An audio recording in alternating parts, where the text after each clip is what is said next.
So, Usha, thank you for being here. I think we have been waiting for this. I mean, we have had random conversations. I think we have been talking about this conversation for almost an year now. So we are Finally, we are here. finally we are here. Okay. So, I mean, just to give you a bit of context, what we are planning to do is to create a series of podcasts, maybe conversations with different L&Ds or people who have worked in education and technology or online teaching, to give a bit of context of how does it work to create online courses and what is it surrounding that. In that conversation, hopefully we'll get to know a bit more about you and also some of your journey in leadership and managing teams and things like that. Okay. So maybe we can quickly start with your introduction, which people may not know about you, because it's not the standard ones that you give in an interview, but something that people don't know. So maybe you can start from the beginning and give a quick introduction about yourself. Okay. Yeah. So my name is Usha Ganeshan. I have led this team for almost close to 8 years now at IIMB.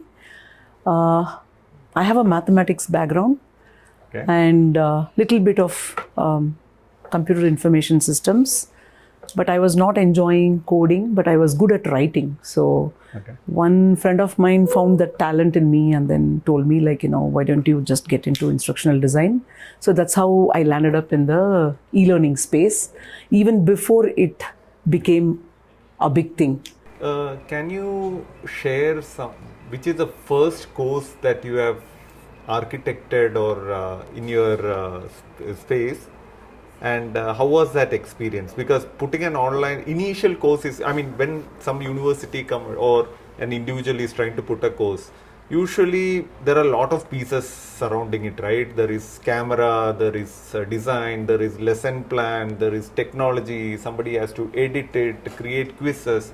So can you quickly go through what was the first course that you built? I mean, it's usually a special one, right?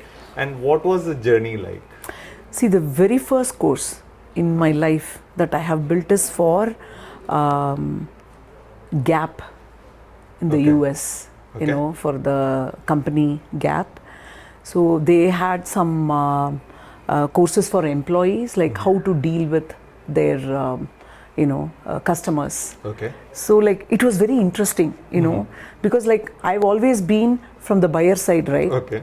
So I knew, like, what my expectations are, Okay. but we don't know what an employee goes through. Okay. So it was a very interesting learning. I was so excited to do that project. So and then then we went to Bell Canada, Canadian telecommunication company. So I built one course for them, for their employees. So that is how it started. But in the academic side, I worked with the people management course. Okay. With Professor Vasanthi. It was halfway through when I joined. Okay. So mainly I would go and edit things and I would ask them to, reshoot things. I think I was a little more like, strict about it, coming from the, corporate background, like, like a perfectionist. Okay. But along the way I learned it's okay to do with flaws. Okay. That makes it more natural. Okay. And it gives a connect with the students also, like as if they are in the classroom. Sure. It's okay for professor to, yawn in between or like, adjust her hair, like, it's a lot of learning. Thing. Yeah, natural thing. But, it was a learning for me. So, actually. I mean, going back to the Gap course, right? I mean, can you quickly explain what are the processes who are all the team members who were involved in putting that course, like? Okay. Yeah. Okay. So they would give us some scenarios. Okay. As to, like, how I need to stitch it. They'll give scenarios of employees dealing with the customers and peers, the Okay. conflicts between the manager, store manager. Stories, yeah. Storylines. So Okay. through that we have to stitch a course. So we Okay. will do a storyboard Okay. with, like, give a topic to that. Okay. And then we will create that. And then we will plug in what kind of images that we need, Okay. everything. There was a graphic designer Okay. who would do Okay. everything for us. And then on the platform, we had to stitch it together ourselves, Okay. right? Okay. So it was a platform called Proform, I think. Like, I Was don't it think an it LMS exists. or- It wasn't an LMS. Okay. It was just some platform that we used. Okay. I think it's the company based. Okay. And then SCOM package. Okay. That At was the time in it thing was a at that big time. thing. So we have to learn little bit of HTML coding and Okay. everything, right? Okay. Like, it was exciting. So And what then- was the duration of the course that you, why? Not more than 20 minutes. Okay. So why this context for the audience is that we want to see, I mean, during that time, and I think it's kind of similar in this time also in 2024, some of the principles for developing online courses have remained same, right? You create a lesson plan, you create a content, you decide on the audience, you record the content. So I think SCOM was one of the oldest ways of creating interactive content, and it has evolved over time. So I'm sure, let's come back to the academic experience because that's more the context. So when we were putting together the people management course, I think it's one of the initial courses that IIMBx have also put together with Professor Vasanti's experience in recording those courses. So can you quickly break down who were all the team members that were involved and what was the process involved? And initially when you were putting together, what were the challenges that you faced? Actually, when we created the courses that time, we never used human. Okay. So we would use only animations. The Okay. graphic designer will create something. Okay. No humans involved. It's all like small Okay. clips, It's all right? With just engage, interactions. articulate, engage, Okay. interactions, like, Okay. small clips.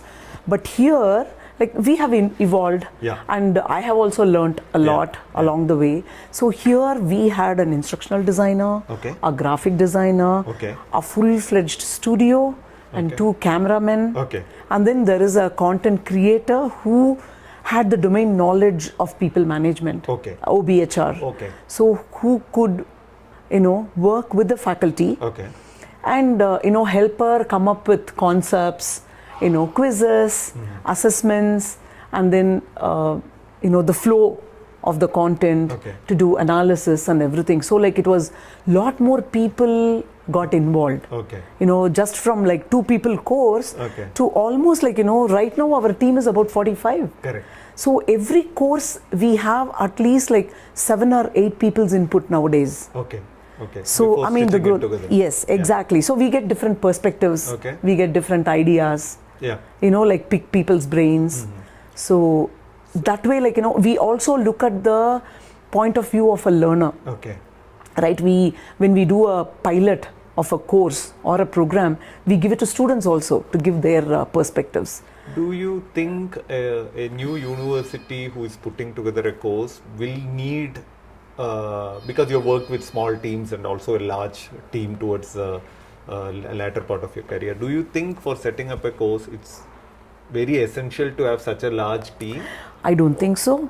Initially, I don't think you need to invest so much, Okay. unless you know that is the path you are going to take. Okay. And there are fantastic studios nowadays. Correct. In those days, we didn't have, so we had to build something of our own, and IIMB got funding to do that. But as a university, if you want to do it, like, you can just block a studio, go there, record it. Okay. But definitely, they have to invest in an instructional designer. Okay. If not a graphic designer, an ID can be a content writer, Okay. a graphic designer, Okay. a director for the course. Okay. They don't have to have the domain knowledge. Okay. The domain knowledge can come from the faculty completely. Okay. If the faculty doesn't have time, I'm sure they have research associates with them, academic associates who can help them. Okay. But at least a one-man army, Okay.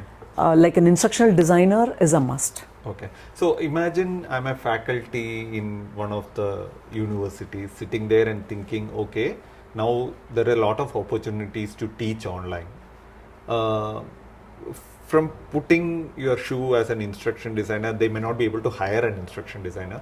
What are all the basic skill sets that do you think that is required for them to, like, I'm a faculty and I want to put together a course. What should I be doing? There are free courses out there. Okay. You can take, like, from our IIMB, we have a fantastic course called how to create MOOCs on MOOCs, right? They can take courses like that.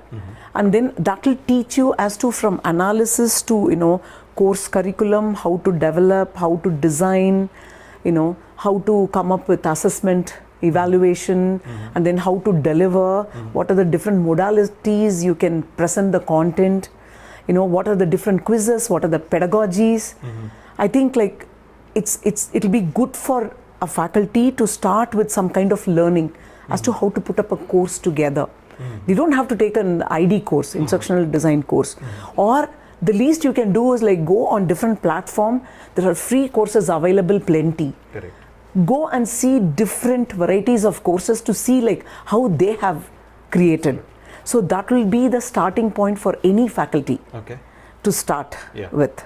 Okay, I mean, it's interesting, right? I think COVID has given an exposure or a catalyst for online course in a Absolutely. boost, but eventually maybe within 2023 it's come down to a normal way of delivering content. So in that context, I think many faculties have just during COVID what they did was to give live lectures to the audience. So we are more talking about a more asynchronous methodology of delivering content.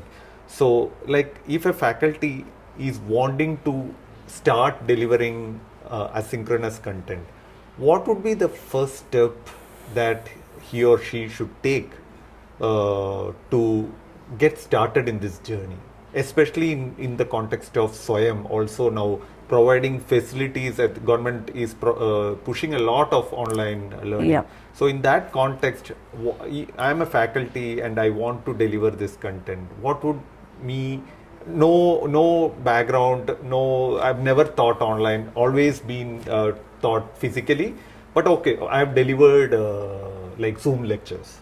In that context, I want to get into a SWAYAM or I want to get into asynchronous teaching. What would I be doing? Okay, so that's a great question. So it's very easy to capture the attention of a learner inside the classroom, right? Yeah. You put yourself in the shoes of a learner. If you're going to teach yourself and you're a novice, first of all, understanding the audience is number one key, right? So this is the age group.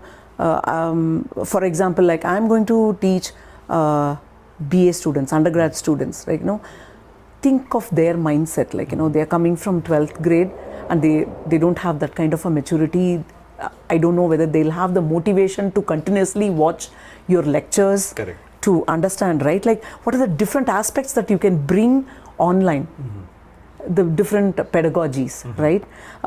In between video quizzes, for example, just to catch their attention. Correct. And initially they said like, online teaching means only live classes, right? And then they said, okay, we will do asynchronous classes, but the learner's attention is not more than 5 minutes. Okay. It has to be in nuggets. So that is the path we all took. Yeah. But now they're saying conceptually it's okay to teach up to 20 minutes. Okay. If there is a concept that you have to cover, you don't have to break it. Correct. But there are other pedagogies like polls, in video quizzes, you can ask them questions, where they can type in their answers immediately. Correct. More engaging content you have to give, right? Like, so you have to think from the shoes of a learner, first of all, to understand the audience, to come up with what you are going to teach. Yeah. So start from basics and slowly build it. Okay. Right? So you can't just talk about something and then coming back to another concept. It's a little confusing, like, it's like in classroom you can do whatever you want. Correct. Because they can raise their hand, ask questions, but they can't do that here in asynchronous. Correct. So step by step. Yeah. So we did complete asynchronous courses, self-paced, self-learning. Okay, that era is also going away now. Okay. It is more, we call it hybrid. Okay. Right? So there is an element of live sessions, webinars. There is an element of online completely asynchronous. There is an element of doing hands-on exercises, Correct. projects. So that is where we have found now that the most effective way of learning for a student Correct. is like having a mixture of all of these things, and then a case study discussion in a webinar itself. Correct.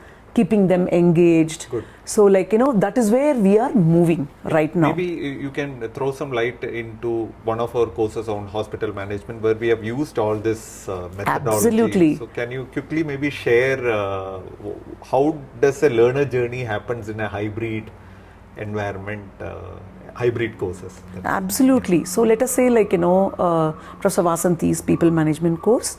So when we release the course, they will have a pre-release webinar just to set expectations with the learner.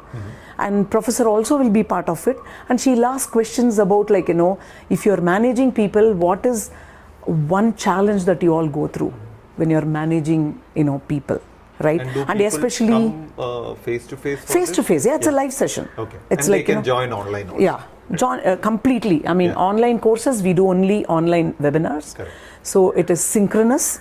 So live, like 1.5 hour session. So professor just picks their brains. Like, this hospital management has a set of like, surgeons, operation theatre nurses, radiology department. It's like, it's a mixture of different profiles, right? So like all of them are from the healthcare industry. So like she will throw this one question like, okay, name one challenge that you have. So everybody brings different perspective. That becomes a topic to consult with each other, exchange their this thing. And like, when professor knows there is one area that they are really struggling, she will make it a point to bring it into the course. Right? Either she can quickly record an asynchronous podcast or a video, or she can just do another session on it.